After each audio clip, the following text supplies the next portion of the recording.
E aí, pessoal, boa noite para vocês, todo mundo que está aqui, pessoal que está em casa.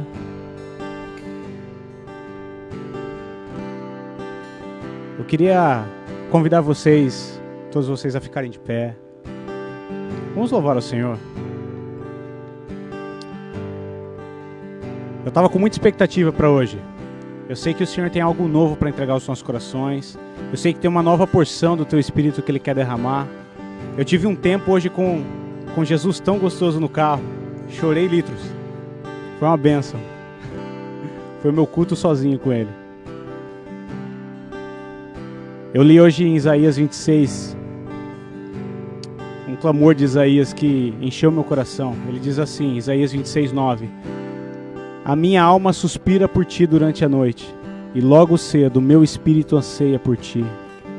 Pois quando se vêem na terra as tuas ordenanças, os habitantes do mundo aprendem a tua justiça. Que a nossa alma possa ansiar por Deus nesse momento. Papai amado, vem com graça e misericórdia sobre nós, Senhor. Jesus, derrama a porção da tua graça sobre a nossa vida.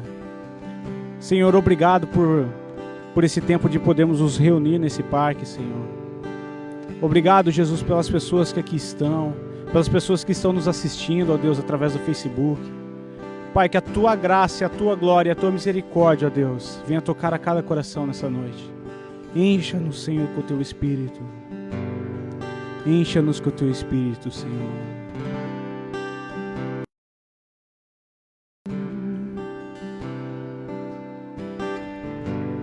Tudo está preparado aqui, a casa e o meu coração também. Tu és o único motivo que me fez chegar.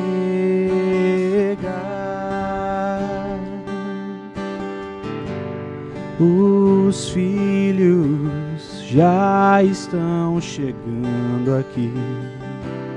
Agora somos 2 ou 3 ou mais. Encontre meu coração disposto a queimar por ti. Que todos os versos e canções que eu consegui cantar, todas as vezes quebrantado, só quero te falar que teu é o reino e a glória para sempre. Teu é o domínio e o poder. Amém, amém. Teu é o reino e a glória para sempre. Teu é o domínio e o poder. Amém, amém. Só tu és santo.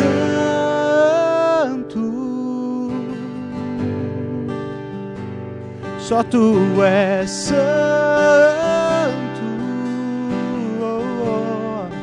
Não há outro como tu, não há outro como tu, não há outro como tu, não há outro como Jesus.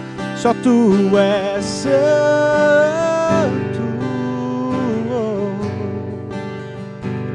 só tu és santo. Não há outro como tu, não há outro como tu, não há outro como tu, não há outro como Jesus. Não. Vem, Senhor, fica à vontade em nosso meio, papai. Sopra o teu vento, sopra o teu Espírito sobre nós, Senhor. Uma das músicas que tem me desafiado muito Uma música antiga, talvez vocês não conheçam. Mas eu espero que vocês meditem na letra, que Deus toque o coração de vocês.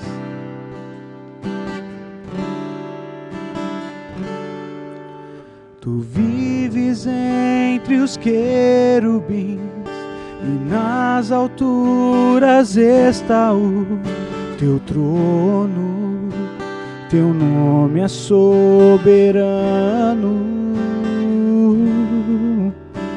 Fizeste aqui tua tenda e chamaste a Israel, o povo que escolhestes para achegar-se a ti. Tu queres que o teu povo te conheça, Senhor. Vem mover-te com poder.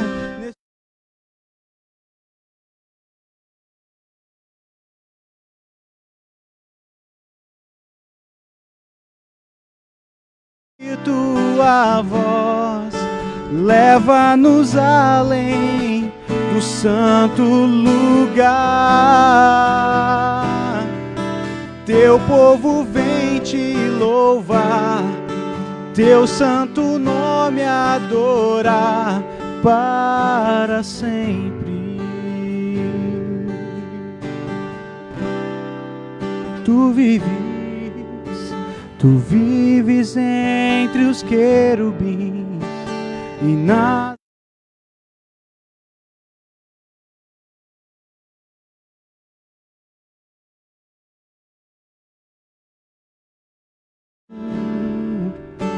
fizeste aqui tua tenda e chamaste a Israel, o povo que escolhestes para achegar-se a ti. Tu queres que o teu povo te conheça.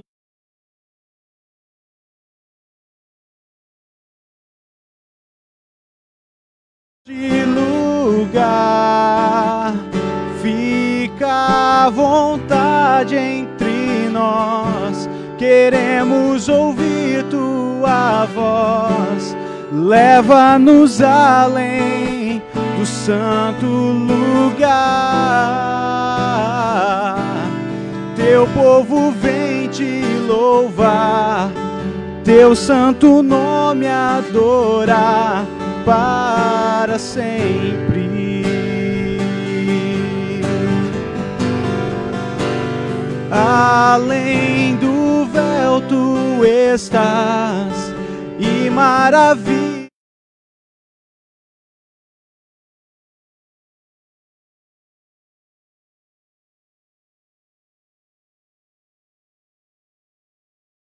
Tua face eu vi, de novo vou te dizer que te amo, Deus, que te amo, Deus.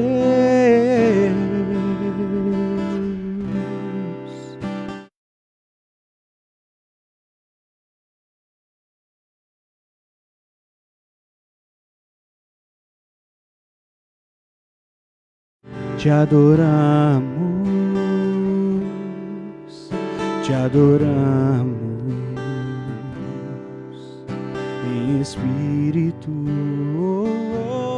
em verdade.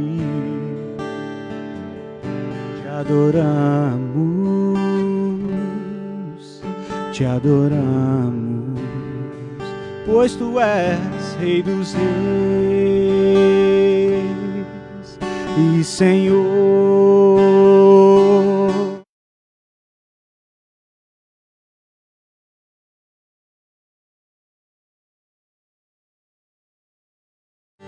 Rei dos Reis, Rei dos Reis e Senhor, te entregamos nosso viver pra te adorar, ó Rei dos Reis foi que eu nasci, ó Rei Jesus. Meu prazer é te louvar, meu prazer é estar nos átrios do Senhor. Meu prazer é viver na casa de Deus, onde flui o amor.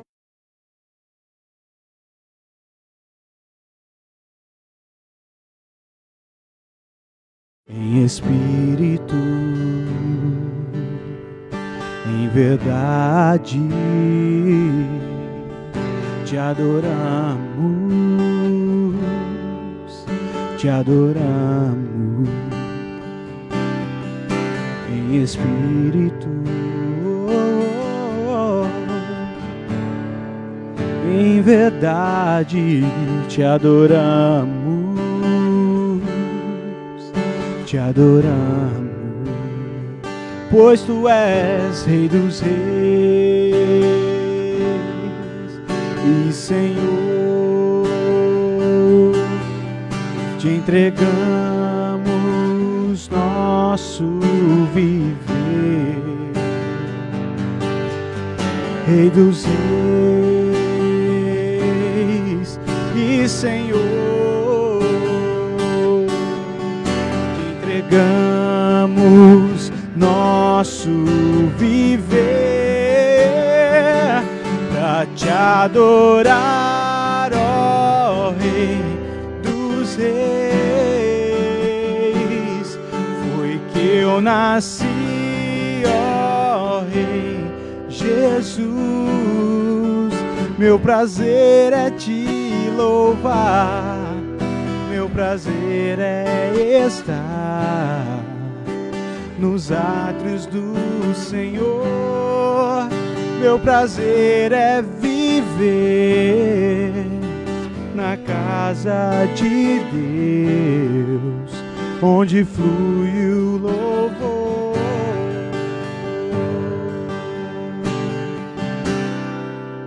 Onde flui o amor.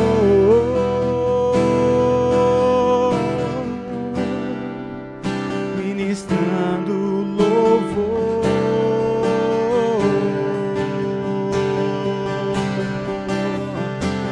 Só tu és santo,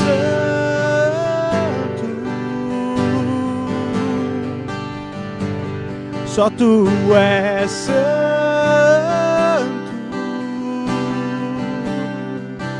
não há outro como tu, não há outro como tu, não há outro como tu, não há outro como Jesus. Só tu és santo, só tu és Senhor, só tu és santo.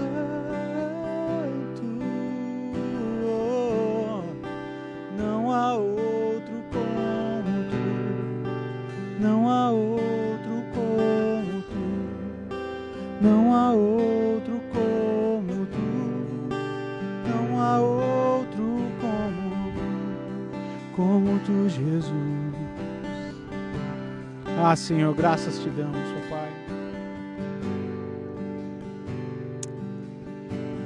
Vem encher o nosso coração, Jesus, com a tua presença.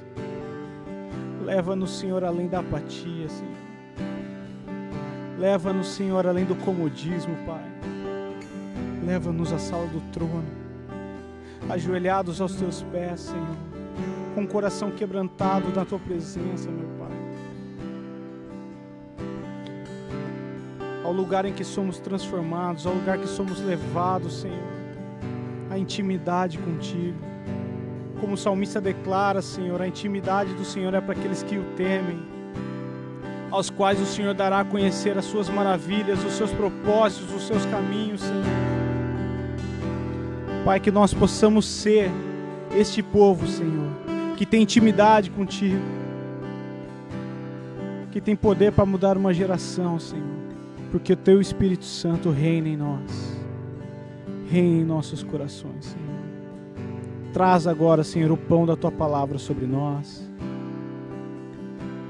Com o cumprimento do Espírito, Senhor, o vinho novo que o Senhor tem em nosso coração. Que possamos ouvir a Tua voz. Em nome de Jesus. Em nome de Jesus. Amém. Amém. Podemos assentar, queridos.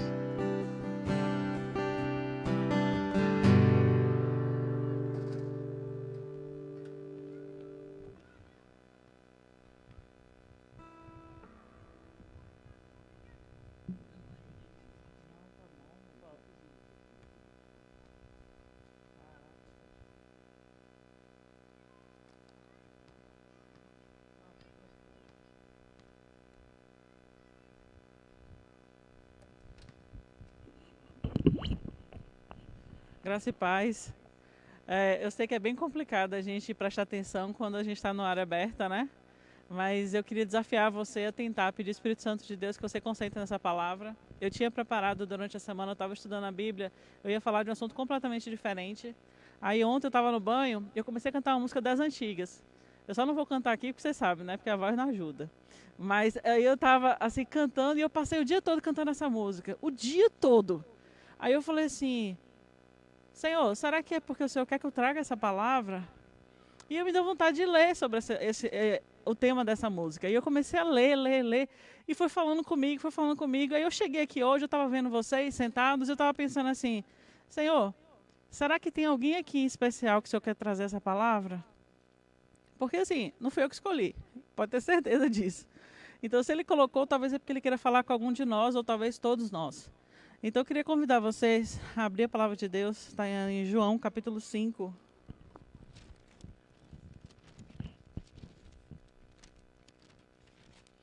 João capítulo 5. Gente, o vento aqui não está deixando nem abrir.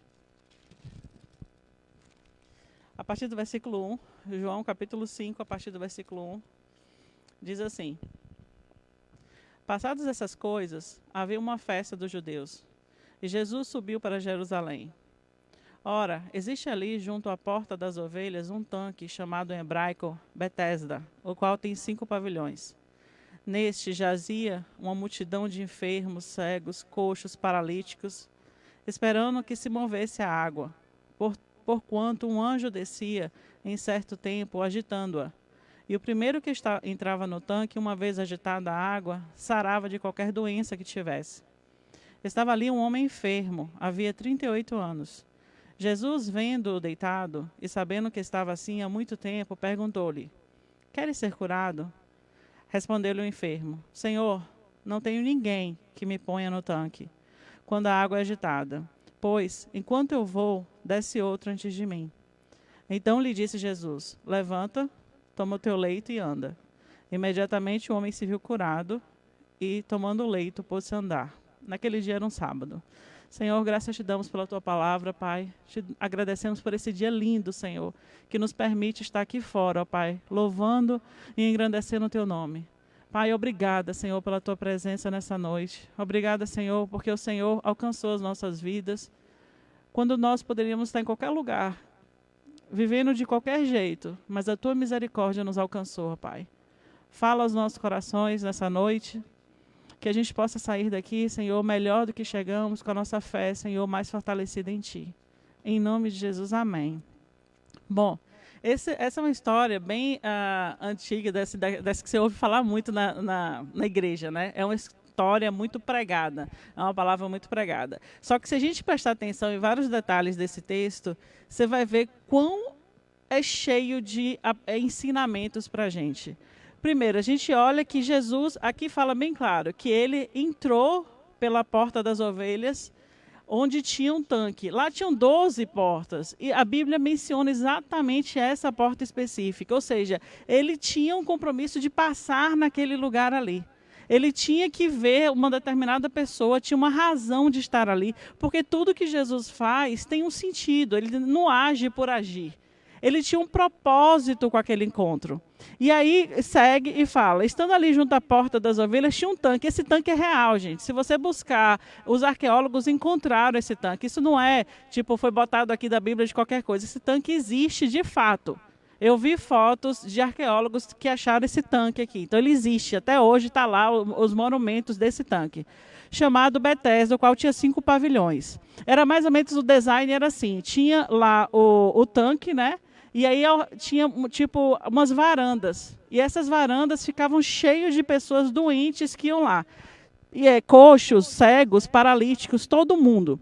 Aqui o texto diz que um anjo aparecia lá, um anjo movimentava as águas. E quando o anjo movimentava as águas, o primeiro que descia era curado. Eu estava vendo alguns teólogos, alguns pastores dizem que isso aqui era a crença daquela época. Não era de fato que um anjo descia. Era as pessoas daquela época, como a Bíblia está descrevendo aquela história, descrevendo a situação, aquelas pessoas acreditavam de fato que era um anjo que descia e movimentava as águas. Agora imagina a cena assim, qualquer coisa, ou se tivesse algum menino lá, um adolescente que quiser aprontar, jogasse uma pedra e movimentasse, todo mundo mergulhava tentando ser curado. Já pensou a cena? Porque, assim, qualquer movimento das águas podia significar que era um anjo mexendo nas águas para a pessoa ser curada. E quando mexia nas águas, o relato diz que somente uma pessoa era curada. Então, todo mundo ia para lá para ser curado. Todo mundo ia para lá para ter a sua vida transformada. Era uma esperança que eles tinham, assim, poxa, eu estou numa vida sofrida, eu fui diagnosticado com uma doença que não tem cura, não tem jeito, minha vida está assim numa miséria. Esse tanque é a minha esperança. O mover dessas águas é a minha esperança. Então eu preciso ir para esse lugar. Então todas as pessoas iam, só que vocês sabem, né? Onde qualquer situação, quem tem dinheiro toma os primeiros lugares. Então, quem tem poder chegava na frente e pegava os primeiros lugares nas varandas. Tipo, tinha mais privilégio de chegar na frente. E quem não tinha, ficava para trás. Então, se só um era curado, muita gente ficava sem cura. Então, era uma guerra para saber quem ia tomar a frente, quem ia ficar observando na hora que as águas iam mexer. E aí a Bíblia relata que lá tinha um homem que estava há 38 anos esperando pelo milagre. Ele não tinha 38 anos. 38 anos é que ele ia lá esperar por aquele milagre. Você já pensou você passar 38 anos da sua vida esperando uma resposta de Deus? 38 anos orando para que Deus te abençoe? Eu não sei se você já tiver no propósito de oração respondida ou quanto tempo você passou orando, mas tem vezes que parece que Deus não está ouvindo a nossa oração e parece que é algo muito distante. E o nosso tempo não é o tempo de Deus, né? Deus responde no tempo dele, mas nós humanos queremos a resposta para hoje. Então, se o problema está hoje na nossa vida, a gente, Senhor, está demorando demais. Por que o Senhor não dá solução para isso? Por que o Senhor não resolve isso na minha vida? A gente fica esperando e tem muita gente que desiste. E agarra uma vida miserável, daquela vida frustrada, porque não aceita a resposta de Deus e não aceita a situação que se encontra e fica numa vida assim, angustiada, sem ter uma solução e um direcionamento para aquilo, como se Deus não estivesse ouvindo aquela oração. E esse homem, ele nos ensina que ele perseverou. Ele não tinha, talvez, amigos ou parentes influentes. Talvez a família cansou de levar ele lá. Porque você, quando começa... Eu acompanhei um rapaz, que eu era uma das amigas dele. Ele foi dar um mergulho e quebrou o pescoço. E nessa que ele quebrou o pescoço, ele ficou tetraplégico. Ou seja, perdeu todos os movimentos do pescoço para baixo. E aí, quando eu estava visitando ele no hospital, eu lembro que ele comentou comigo assim. Ele falou assim, Renata, nem me matar eu posso. Nem me matar eu posso. Ele não mexia absolutamente nada, só a cabeça. E no começo tinha muita gente que ia visitá-lo no hospital, né? Começou a visitar e tal. Depois as pessoas foram parando de visitar, porque a vida segue. E aquele ali só ficou do lado dele realmente os amigos, os melhores amigos, a família, né? E o resto parou de visitar. E eu fico pensando que talvez foi o que aconteceu com esse rapaz. Talvez ele tinha essa enfermidade, provavelmente paralítico, e aí ele não conseguia se mexer e a família começou a levar ele lá para ajudar. Começou a orar por ele, começou a buscar uma forma de ajudá-lo. Só que o tempo, nada ia acontecendo, ele começou a ficar frustrado. A família começou a ficar frustrada e parou de ir. Gente, infelizmente, a nossa confiança tem sempre que estar em Deus. A nossa confiança não está no homem. Às vezes a gente passa por vales que esse vale tem que ser passado entre você e Deus. Não é entre você e o amigo, não é entre você e a família, é você e Deus. É aquele sofrimento que só Deus entende, é aquela lágrima que você derrama que só Deus vê, porque por mais que você tenha amigos, por mais que você tenha sua família, tem momentos que Deus separa que é para você e Ele. E a gente não sabe explicar isso. É uma coisa de intimidade. E eu penso assim que a gente aprende com esse homem de ver 38 anos esperando uma resposta para a situação dele, que talvez muitos tivessem desistido. E ele continuava aí naquele lugar. Ele chegava lá com expectativa, com ansiedade. Poxa, será que hoje vai ser o dia da minha cura? Será que hoje eu vou conseguir a minha bênção?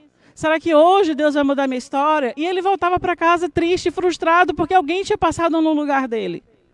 E aí você se vê assim na situação, eu fico imaginando ele vendo as pessoas que saíam vitoriosas daquele tanque, curadas daquele lugar. Eu fico pensando assim, meu Deus, humanamente falando, talvez ele olhasse para aquelas pessoas e falasse assim, por que eles são curados e eu não? Por que eles foram abençoados e eu não? O que acontece que Deus está ouvindo a oração dessas pessoas e não está ouvindo a minha oração? Por que eles são abençoados e eu não sou?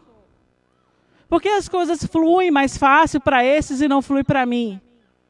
Isso é um pensamento humano, é um pensamento natural, porque a gente tende a se comparar com as pessoas que estão ao nosso redor. Então ele olhava para aquelas pessoas curadas e eu tenho certeza que ele pensava, e quando vai chegar a minha vez? E quando Deus vai olhar para mim e vai responder a minha oração? É triste, é frustrante, mas ao mesmo tempo eu acredito que existe um crescimento na espera. Existe um crescimento em Deus quando você espera. Você se aproxima dele e você tem experiências que talvez uma pessoa que teve uma oração respondida de maneira mais rápida ou teve uma vida mais tranquila não tenha. Eu conheço pessoas que têm uma vida super abençoada, super próspera, mas completamente distante de Deus. E eu conheço pessoas que vivem lutas e lutas diárias, mas são pessoas que só em falar com você, você sente a presença do Espírito Santo. Eu conheço pessoas que se você chega para elas e fala assim, irmão, ora, Deus usa essa pessoa com uma unção, com autoridade para trazer uma palavra de esperança para a tua vida. E são pessoas que têm vida difícil. Então a gente não pode julgar uma pessoa, uma situação, simplesmente pelo que está acontecendo naquele momento, porque é toda uma história. Então, 38 anos de espera, talvez para a gente 38 anos de experiências com Deus. Eu fico pensando assim nas pessoas que oram pelos filhos tantos anos, ou os filhos que oram pela salvação dos pais tantos anos e não vem a resposta. Parece que essa salvação nunca vai chegar, a transformação de vida nunca vai vir. Mas Deus, Ele está orando, Ele está olhando para as nossas orações e Ele está nos dando, nos ensinando na persistência, na perseverança, de que um dia a gente vai conseguir. Um dia a gente vai conseguir essa transformação. Um dia a gente vai alcançar essa bênção, esse milagre, por mais impossível que pareça. Porque não há impossível para Deus. Assim diz a palavra de Deus. Não há impossível para Ele. Gente, aquelas pessoas que iam lá, todas enfermas, esperando uma cura. Eu fico imaginando, meu Deus, nós sabemos que basta uma palavra sua para o Senhor transformar uma história. Não era o tanque, não era o anjo, não era o lugar. O Senhor age em qualquer lugar, em qualquer circunstância. Pode ser com cúspide, pode ser de qualquer forma tocando, pode ser enviando. O Senhor não tem, para Ele não há limites, não há limitação. O Senhor age da forma que Ele quer agir. E a gente olha isso na vida desse rapaz que não conhecia Jesus. Ele não conhecia. Então, eu fico pensando assim, ele ia lá, na esperança da água que o anjo, talvez não, que o anjo ia mexer para ser curado. Quantas pessoas atravessam cidades e países para ir numa lama que vai curar, numa gruta que tem uma água que vai curar, ou numa pessoa que é usada por Deus que vai curar, e buscam diversas formas de serem curadas através do formato da situação. esquecendo que você tem um Deus muito maior do que qualquer uma dessas coisas. Eu fico pensando quantas e quantas milhões de pessoas hoje no mundo inteiro recorrem a outros seres humanos ou a lugares específicos como se Deus tivesse limitado aquilo dali. E talvez, provavelmente, muitos são curados. Muitos são curados. Mas será que essa cura realmente é uma cura de Deus para a nossa vida? Será que essa cura específica, que você foi lá em determinado lugar, tomou banho em determinado barro e foi curado, será que essa é a cura que Deus tem para você? O que adianta a gente ter o nosso corpo curado e a nossa alma completamente distante de Deus? Então são coisas que a gente lendo esse texto, a gente medita. E aí Jesus chega perto daquele homem, no meio de tantos enfermos, Jesus vai naquele homem. E mais uma vez eu me pergunto assim, Senhor, tanta gente para ser curada, o Senhor escolheu um para ser curado no meio daquela multidão. Somente um para ser curado naquele momento. E Jesus entra no meio de todos aqueles enfermos, seria lindo se ele chegasse lá e falasse assim, ó, todos os seus pecados são perdoados, vocês estão curados, pode levantar e sair daqui. Não seria? Mas ele foi exatamente naquele homem que não tinha os amigos, que não tinha família, que não tinha ajuda de ninguém para descer nas águas. E ele vai naquele homem, e aquele homem não sabe nem quem ele é. Aquele homem nem conhecia Jesus. E aí Jesus pergunta para ele, né? Chega lá no versículo 6. Jesus, vendo deitado e sabendo que estava assim há muito tempo, perguntou, você quer ser curado? Olha que pergunta, você quer ser curado? Claro que ele quer ser curado, mas por que ele perguntou isso? Talvez aquele homem já estivesse acostumado à vida daquela forma. E eu fico pensando assim, quantas situações nós brasileiros, principalmente, nós nos adaptamos muito facilmente às circunstâncias. Mas às vezes a circunstância é ruim e a gente se adapta também. Por exemplo, um mau casamento. Você está vivendo um mau casamento e você começa a acostumar àquela situação ruim. Você não faz nada para mudar, você não faz nada para transformar a sua vida, você se acostuma a ter um casamento ruim. Você tem um mau relacionamento com as pessoas. Você não faz nada, absolutamente nada, para mudar o relacionamento. Você se acostumou com aquilo dali. Você se acostumou com o ruim. Você está num trabalho que tem um ambiente tóxico. É um trabalho que te faz mal. É um trabalho que você sai angustiado. Mas, poxa, paga seu salário, você está pagando as contas, você fica com medo de arriscar algo novo, então você fica naquela situação. Uma situação miserável. E você não muda, porque você se acostumou a ser humilhado. Você se acostumou a estar naquela situação ruim. E você não quer sair da sua zona de conforto. De conforto no sentido de, poxa, mudar vai dar muito mais trabalho do que ficar ruim do jeito que eu estou.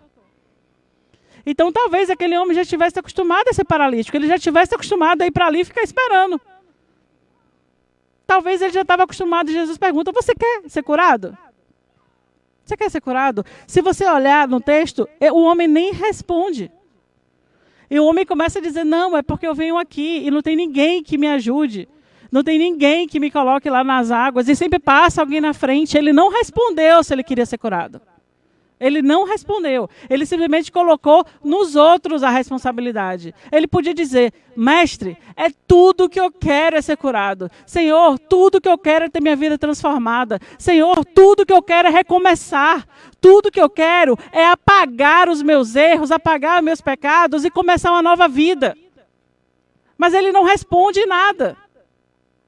Será que nós estamos acomodados com os nossos pecados, com a nossa vida, com os nossos erros e a gente não muda nada? Aquela síndrome de Gabriela, eu nasci assim, eu vou viver assim, eu vou morrer assim. E não muda em nada, absolutamente nada. Nós fomos chamados para ter uma nova história em Cristo. E a nossa mudança tem que ser absolutamente diária. A todo momento a gente tem que se questionar, Senhor, em que é que eu posso ser melhor? Senhor, em que é que eu posso ter minha vida transformada? Molda o meu caráter, molda o meu coração. Não me deixa conformar com as coisas desse mundo. Senhor, molda a minha mente para que eu consiga enxergar quem o Senhor é na minha vida. Essa sede de crescimento espiritual, sede de relacionamento em Deus. Então a gente não pode ficar na mesma situação do mesmo jeito. Aquele homem não respondeu a Jesus e Jesus o curou. E aí, glória a Deus, né? A cura veio 38 anos depois. Aquele homem deve ter saído lá saltitante, alegre, feliz da vida. Que notícia maravilhosa, sou curado, não fico mais dependendo de ninguém. Tenho agora a minha vida nova, restaurada. Glória a Deus por isso. Mas o que a gente vê nas entrelinhas dessa história? Primeiro, o Senhor estava lá e ele não sabia nem quem era. E as pessoas ali que estavam buscando a cura não enxergaram ele. Ninguém enxergou Jesus ali. É como se a oportunidade de cura, de salvação, estava tão perto, mas ninguém viu. A mesma forma está o mundo hoje. Jesus está tão perto. Jesus está nas igrejas, Jesus está nas internets, nas Bíblias traduzidas em quase todos os idiomas do mundo. Jesus está presente no círculo de oração, na vida da vizinha que está perto de você, no colega de trabalho. A palavra está chegando o tempo todo na sua vida, mas você está focado em outras coisas. Você está focado numa carreira que precisa melhorar, no dinheiro que tem que ter mais, nas viagens de férias, de passeios. Você está focado no que você não tem, porque o jardim do vizinho é sempre mais verde do que o teu. Então, fulano de tal conseguiu, por que eu não tenho? Então, vou correr atrás para conseguir mais. E a gente fica focado nas coisas dessa vida, perdendo o foco do que realmente é importante, que é Jesus. Jesus estava lá, naquele tanque. Jesus era a cura. Jesus era o milagre. Jesus era a resposta de todas aquelas pessoas. Mas eles perderam a oportunidade. Eles perderam a oportunidade de ter uma experiência com Jesus porque eles não o reconheceram. Os olhos estavam tão fixados no tanque, no mover das águas, que eles esqueceram que quem move as águas é o Senhor. É Deus que move as águas.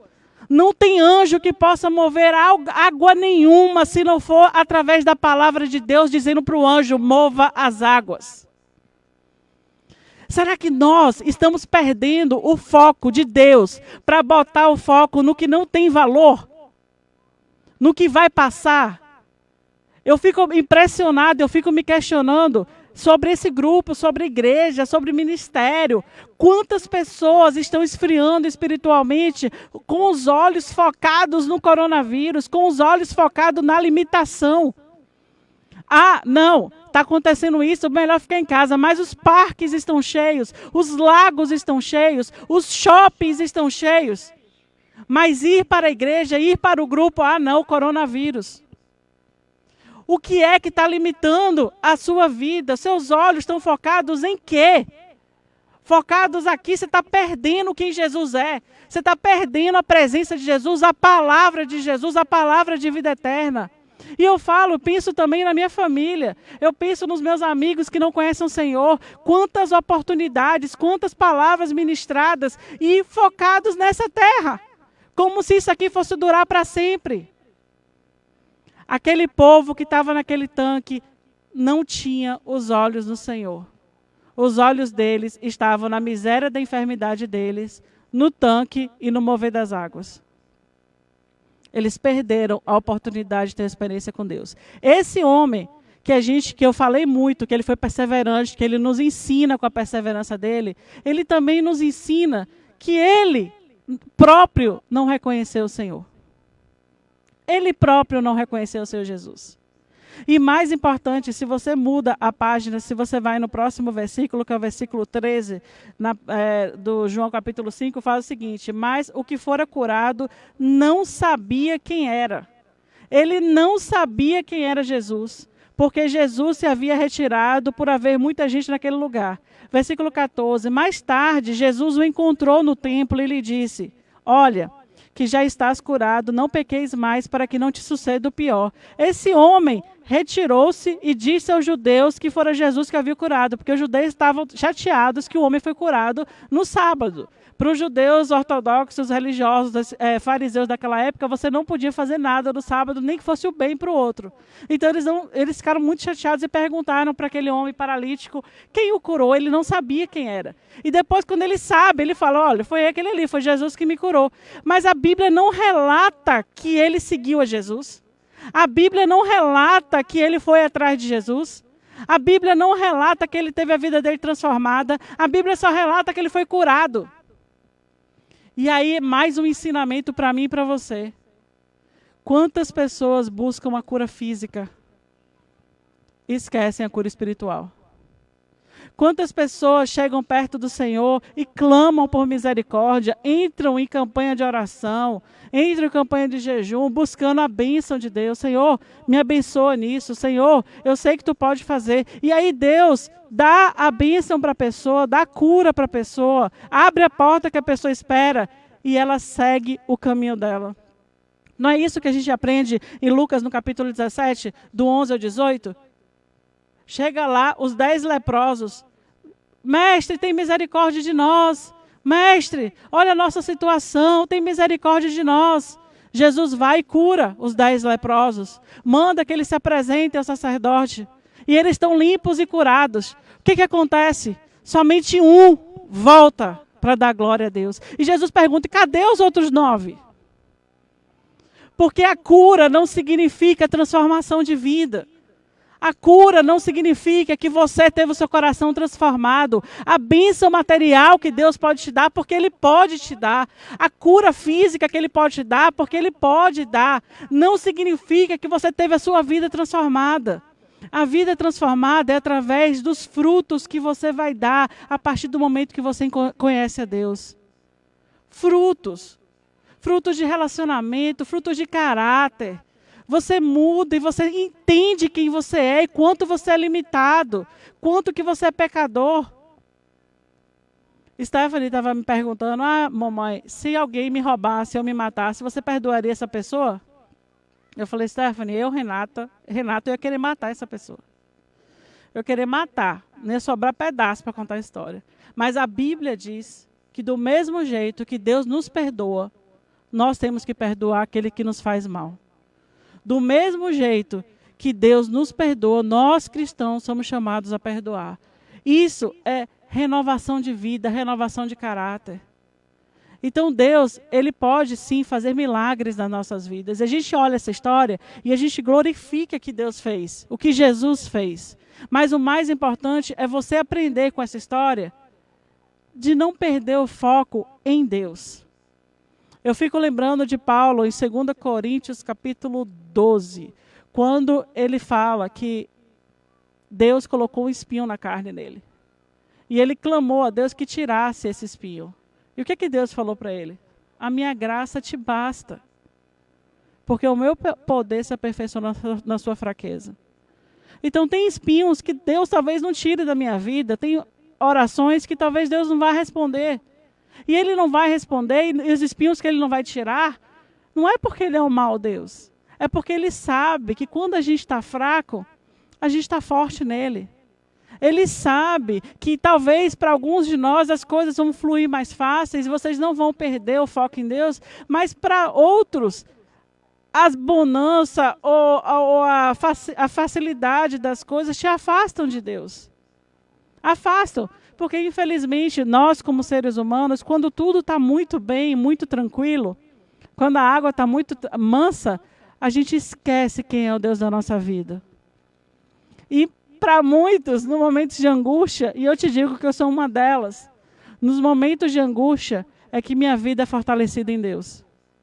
É nos momentos difíceis e nos desertos que eu tenho as maiores experiências com Deus. E quando tudo está muito bem, não é a mesma coisa. Não é a mesma coisa. Então, o que a gente pode aprender com essa história? Nosso Deus faz milagres, mas maior do que os milagres é a presença dele na nossa vida. Muito maior do que os milagres é a presença de Deus na nossa vida. Segundo, Ele age no tempo dele. Pode ser em um dia, pode ser em 2, pode ser em 10 anos, 20 anos. E pode ser que Ele não responda do jeito que a gente quer. Tem momentos de dificuldade que vocês vão ter grandes experiências e grandes milagres vão acontecer e você vai ser que nem aquele leproso. Você vai voltar correndo e glorificar o nome do Senhor. A gente não vai ser os 9 que vai ser curado, que vai ser abençoado, que vai seguir a vida adiante. Porque a vida sem Deus, ela é insignificante. Milagre sem a presença de Deus não significa absolutamente nada. Então, a gente precisa buscar em Deus em primeiro lugar. Então, Senhor, eu sei que o Senhor pode mover as águas. Eu sei que o Senhor é Deus para responder todas as orações, ó Pai. Mas o que eu te peço nessa noite é que o Senhor mova as águas nos nossos corações. Que o Senhor transforme a nossa vida, Pai, nos dando sede de Ti. Porque Tu és a água viva. Pai, a nossa esperança não está nos homens, nos amigos, na família. A nossa esperança, Pai, não está no anjo que vem mover as águas. A nossa esperança está no Senhor, Criador dos céus e da terra e Criador das águas, ó Pai. Nós sabemos, Senhor, que quando o Senhor se manifesta na nossa vida, transformação chega, ó Pai. A Tua luz nos constrange a buscar cada vez mais a Tua presença. A Tua luz nos constrange a ser melhores, a abrir mão de uma vida de pecado, a buscar sermos melhores esposos, esposas, mães, pais, a buscar sermos melhores cristãos, empregados nas empresas que trabalhamos. A Tua luz nos constrange, Senhor, a buscar em nós cada vez mais a presença do Teu Espírito Santo. Pai, em nome de Jesus, perdoa as nossas fraquezas, as nossas falhas. Perdoa, Senhor, se nós olhamos para o que não temos e esquecemos de agradecer todas as bênçãos que o Senhor derramou sobre nós. Porque são inúmeras as bênçãos, ó Pai. Muito obrigado pela Tua presença neste lugar, Senhor. Amém.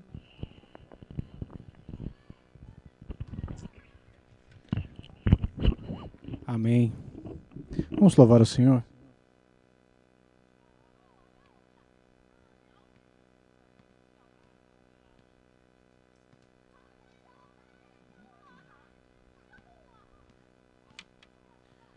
Depois de toda a ministração que a Renata trouxe, uma das músicas que ficou na minha cabeça, uma música bem antiga, mas acredito que todos conhecem. Ela diz assim: renova-me, Senhor Jesus, já não quero ser igual. Renova-me, Senhor Jesus, põe em mim Teu coração, porque tudo que há dentro de mim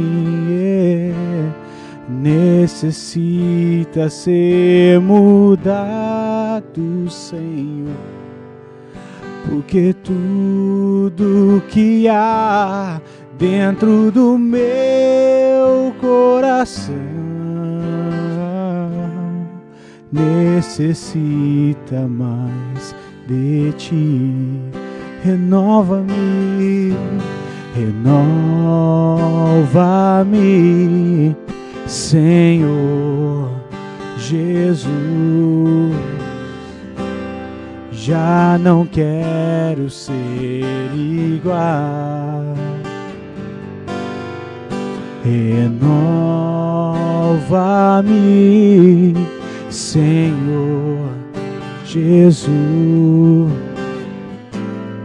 põe em mim Teu coração, porque muito que há, porque tudo que há dentro de mim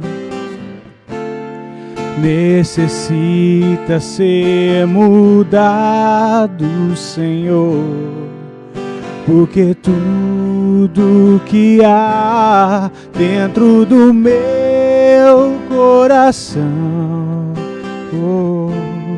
necessita mais, se necessita mais de Ti.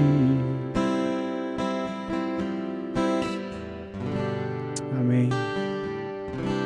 Se Deus fizer, Ele é Deus. Se não fizer, Ele é Deus. Se a porta abrir, Ele é Deus, mas se fechar, continua sendo Deus. Se a doença vier, Ele é Deus. Se curado eu for, Ele é Deus. Se tudo der certo, Ele é Deus, mas se não der, continua sendo Deus. Não adoro pelo que Ele faz, eu adoro pelo que Ele é. Haja o que houver, sempre será Deus. Não adoro pelo que Ele faz, eu adoro pelo que Ele é. Haja o que houver, sempre será Deus. Nós te agradecemos, Senhor, por esse tempo. O Senhor é Deus, nós sempre vamos te louvar, sempre vamos engrandecer o teu nome. Ó Pai, que nesse final de tarde, ó Deus, esse final de semana, o Senhor se revele a nós de maneira grandiosa. Que o Senhor venha mover as águas do nosso coração, que haja uma transformação genuína de quem nós somos, para quem Tu és. Que a imagem e semelhança de Cristo seja gerada em nós a cada dia, Pai. Em nome de Jesus. Amém e amém. Deus abençoe seu coração, queridos.